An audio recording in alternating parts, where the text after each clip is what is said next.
Thus the heavens and the earth were finished, and all the host of them. And on the seventh day God ended his work which he had made, and he rested on the seventh day from all his work which he had made.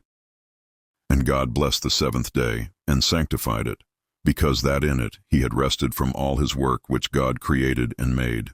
These are the generations of the heavens and of the earth when they were created, in the day that the Lord God made the earth and the heavens. And every plant of the field before it was in the earth, and every herb of the field before it grew. For the Lord God had not caused it to rain upon the earth, and there was not a man to till the ground. But there went up a mist from the earth, and watered the whole face of the ground.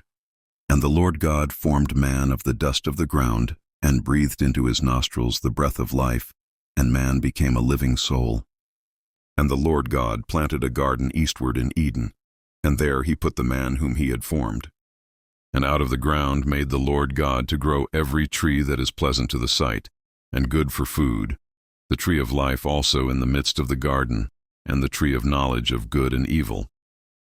And a river went out of Eden to water the garden, and from thence it was parted, and became into 4 heads. The name of the first is Pison, that is it which compasseth the whole land of Havilah, where there is gold. And the gold of that land is good. There is bdellium and the onyx stone. And the name of the second river is Gihon. The same is it that compasseth the whole land of Ethiopia. And the name of the third river is Hiddekel, that is it which goeth toward the east of Assyria. And the fourth river is Euphrates. And the Lord God took the man, and put him into the garden of Eden to dress it and to keep it. And the Lord God commanded the man, saying, Of every tree of the garden thou mayest freely eat, but of the tree of the knowledge of good and evil thou shalt not eat of it.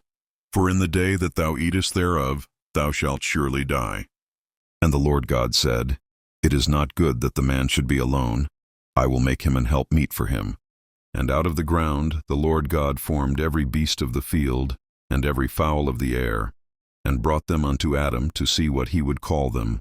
And whatsoever Adam called every living creature, that was the name thereof. And the Lord God caused a deep sleep to fall upon Adam, and he slept. And he took one of his ribs, and closed up the flesh instead thereof. And the rib, which the Lord God had taken from man, made he a woman, and brought her unto the man. And Adam said, This is now bone of my bones, and flesh of my flesh. She shall be called woman, because she was taken out of man. Therefore shall a man leave his father and his mother, and shall cleave unto his wife, and they shall be one flesh. And they were both naked, the man and his wife, and were not ashamed. Now the serpent was more subtle than any beast of the field which the Lord God had made. And he said unto the woman, Yea, hath God said, Ye shall not eat of every tree of the garden? And the woman said unto the serpent, We may eat of the fruit of the trees of the garden. But of the fruit of the tree which is in the midst of the garden God hath said, Ye shall not eat of it, neither shall ye touch it, lest ye die. And the serpent said unto the woman, Ye shall not surely die. For God doth know that in the day ye eat thereof, then your eyes shall be opened, and ye shall be as gods, knowing good and evil. And when the woman saw that the tree was good for food, and that it was pleasant to the eyes, and a tree to be desired to make one wise, she took of the fruit thereof, and did eat, and gave also unto her husband with her. And he did eat. And the eyes of them both were opened, and they knew that they were naked. And they sewed fig leaves together, and made themselves aprons. And they heard the voice of the Lord God walking in the garden in the cool of the day. And Adam and his wife hid themselves from the presence of the Lord God amongst the trees of the garden. And the Lord God called unto Adam, and said unto him, Where art thou? And he said, I heard thy voice in the garden, and I was afraid, because I was naked, and I hid myself. And he said, Who told thee that thou wast naked? Hast thou eaten of the tree whereof I commanded thee that thou shouldest not eat? And the man said, The woman whom thou gavest to be with me, she gave me of the tree, and I did eat. And the Lord God said unto the woman, What is this that thou hast done? And the woman said, The serpent beguiled me, and I did eat. And the Lord God said unto the serpent, Because thou hast done this, thou art cursed above all cattle, and above every beast of the field. Upon thy belly shalt thou go, and dust shalt thou eat all the days of thy life. And I will put enmity between thee and the woman, and between thy seed and her seed. It shall bruise.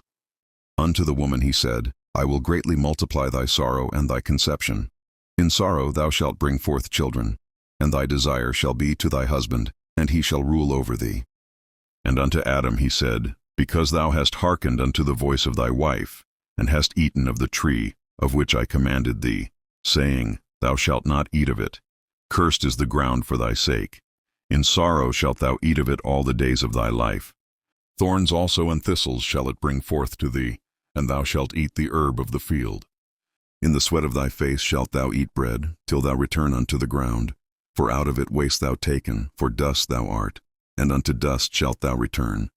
And Adam called his wife's name Eve, because she was the mother of all living. Unto Adam also, and to his wife, did the Lord God make coats of skins, and clothe them. And the Lord God said, Behold, the man is become as one of us, to know good and evil.